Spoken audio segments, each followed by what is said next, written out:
네, 안녕하세요. 반갑습니다. 자, 10월 17일 월요일 장 리뷰를 해볼게요.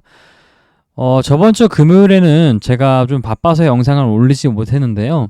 사실 이제 영상을 올렸다고 하더라도 이렇게 갭 뜨고 시작하는 장이었다 보니 제가 원하는 장도 아니었고, 다 같이 올랐기 때문에 뭐 딱히 설명할 것도 없이 그냥 뭐 아무거나 사 있어도 그냥 다 올랐던 그런 장이었기 때문에 뭐 영상도 별로 할 말도 없었고 그리고 시간도 없었어요. 근데 오늘 같은 장은 오늘 장 리뷰를 해보자면 오늘은 이렇게 개파락으로 시작을 하는 그런 장이었죠. 저 이런 장에서는 제가 좀 매매가 좀 편안하게 매매를 하는 스타일인데 일단 개파락으로 시작을 하다 보면 저는 여기서 좀 기회를 잘 포착하는 편이기 때문에 조금 오늘 같은 장은 매매하기 굉장히 편한 하루였다, 괜찮은 하루였다라고 생각을 해요. 그래서 오늘 공부한 것을 보여드리자면 일단 오늘 히토리와 그리고 메타버스 그리고 식량 이 세 가지를 제가 관심 섹터로 봤었고요.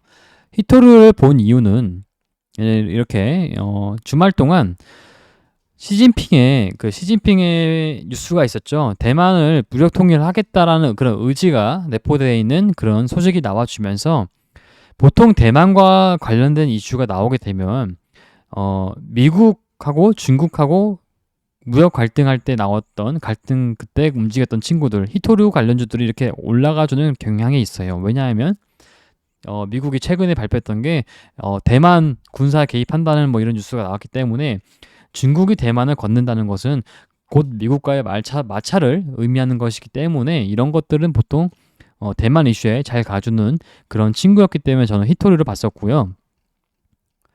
그 다음 메타버스를 봤었던 이유는 이 저커버그가 삼성전자 고위 경영진과 만나서 VR 기기 협력을 요청했다, 뭐 이런 뉴스가 있었기 때문에 메타버스를 봤었던 거고요. 식량을 봤었던 것은 푸틴이 며칠 전부터 얘네가 그 푸틴 러시아 쪽이 식량 그 이번에 재개한 거에 대해서 불만이 좀 있었어요. 여기 보면 이렇게 연장을 거부할 수도 있다. 그러니까 뭐 얘네가 지금 합의 봤던 게 그 곡물 수출하는 것을 합의 본 것을 이제는 거부할 수 있겠다, 이런 액션이 며칠 전부터 나왔었고 저는 뭐 이런 액션을 기대를 좀 했고요. 저는 그래서 식량주를 봤었고요. 세 가지 섹터 중에서 오늘 정말 메인이 됐었던 것은 히토리였죠. 그래서 오늘 저 세 가지 섹터 매매를 다 했어요. 다 했는데 정말 뜬금없이 수익을 가장 많이 났던 것은 네옴시티였고요. 그래서 이 히토리는 오늘 좀 바보같이 매매를 했었어요. 일단 뭐 설명을 드리자면, 자 오늘 히토리 같은 경우에는 유니온 머티리얼이 굉장히 강하게 그렇게 상한가를 가졌죠. 이 친구는 시가 8% 갭 뜨고 상한가를 갔고, 제가 매매를 했었던 것은 동국 RNS였는데요. 이 친구는 정말 너무나도 엄청난 기회가 있었죠. 이게 너무 아쉬웠던 게 뭐냐면, 자, 이 친구는 갭이 떴고 그 다음에 1분 만에 무려 10% 가까이 올랐습니다. 근데 이거 8시 반에 8시 30분에 이때 그 모든 증권사와 같은데 뭐 장전 시간의 거래 그거 아실 거예요. 제 영상 며칠 전에 계속 올렸었으니까. 아무튼 그걸로 매매를 하게 됐다면 전일 종가에서 살 수 있는 기회가 있었어요. 이 친구는 8시 반에 매도 잔량이 더 훨씬 많았어요. 그러다 보니까 전일 종가 가격으로 살 수 있는 기회가 있었고, 그때 사신 분들은 제 주변에서 사신 분들이 꽤 많더라고요. 그래서 사가지고 아마 이렇게 1분 만에 개장하고 나서 1분 만에 10%의 수익을 낼 수 있는 엄청나게 좋은 기회가 있었죠.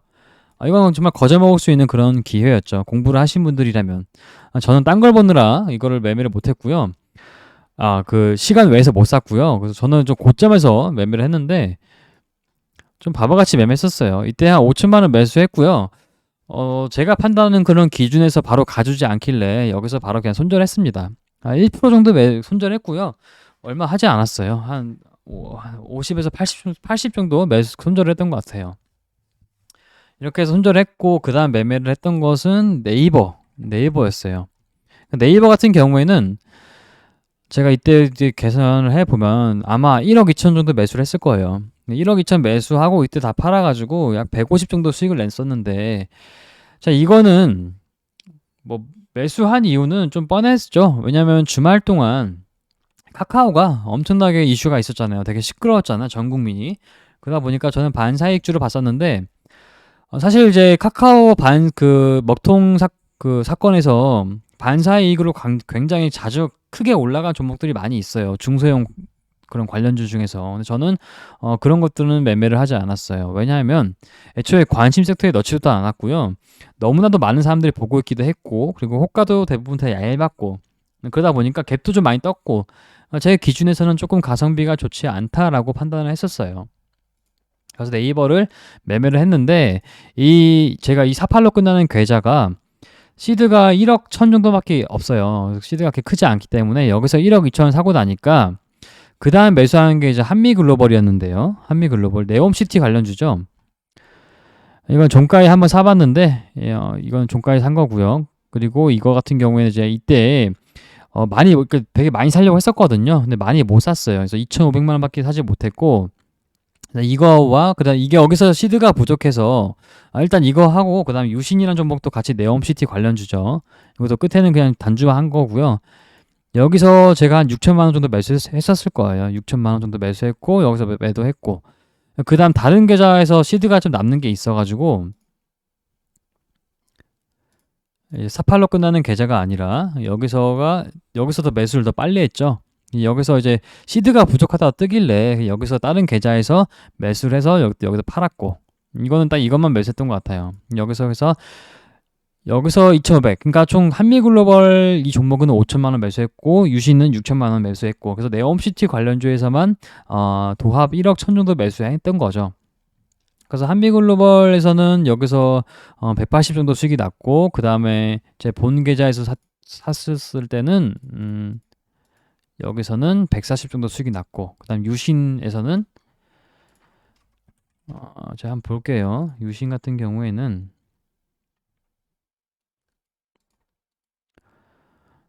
잠시만요. 여기서도 제가 제 기억으로는 아마 이것도 한 140에서 150 정도 수익이 났었어요. 그래서 아마 제 기억상에서 네옴시티 관련주에서 450 정도 수익이 났었습니다.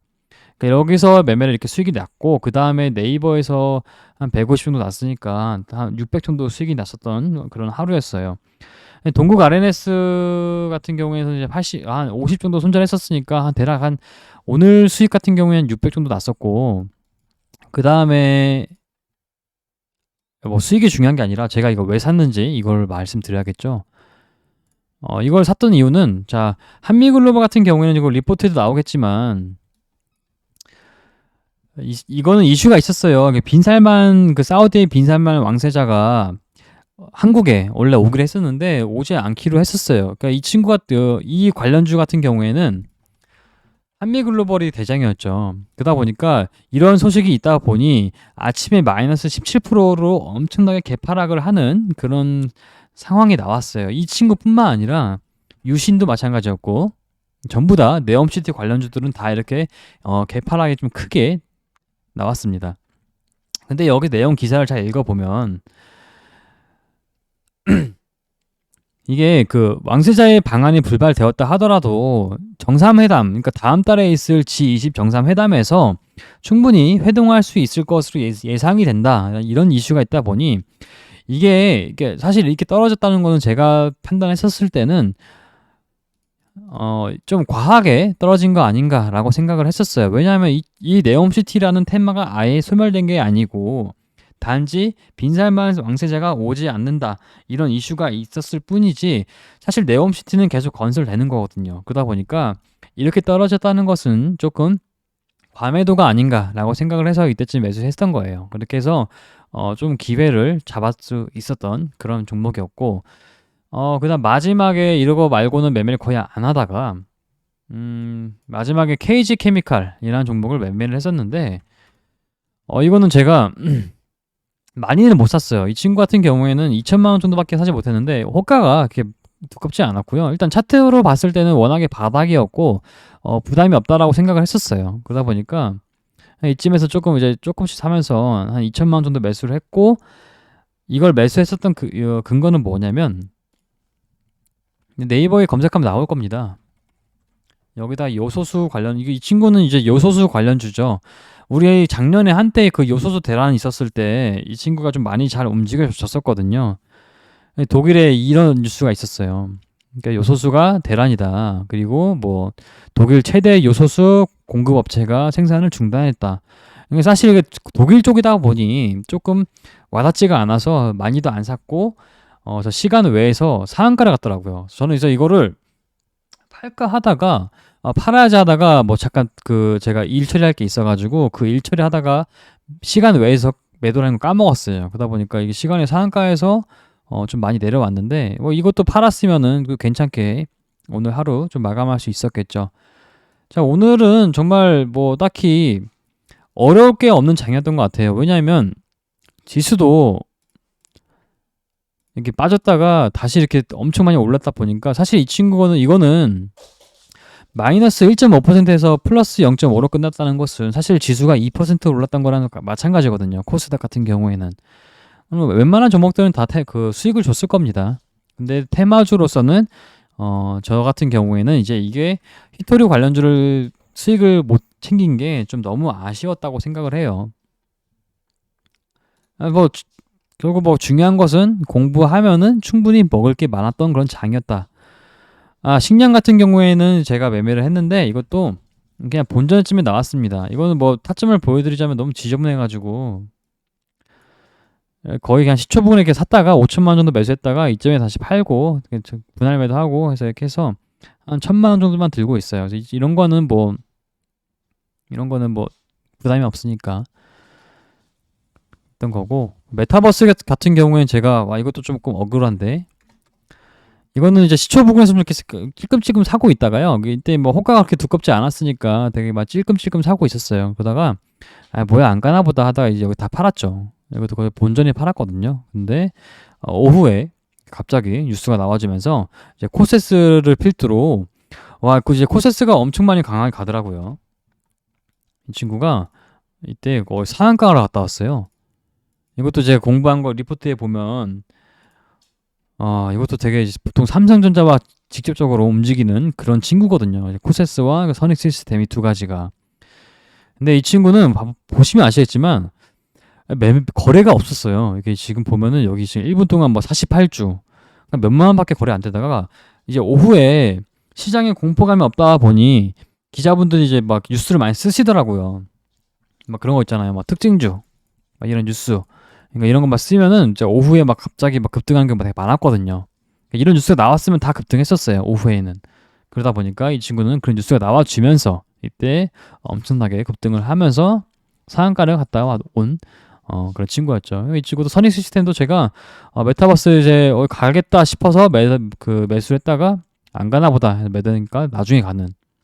그러니까 전반적으로 오늘은 조금 엇박자를 탈 수도 있지만 뭐 멘탈에 깨지지만 않았다면 아까 제가 보여드린 것처럼 네옴시티 관련주에서 충분히 수익을 낼 수 있었다.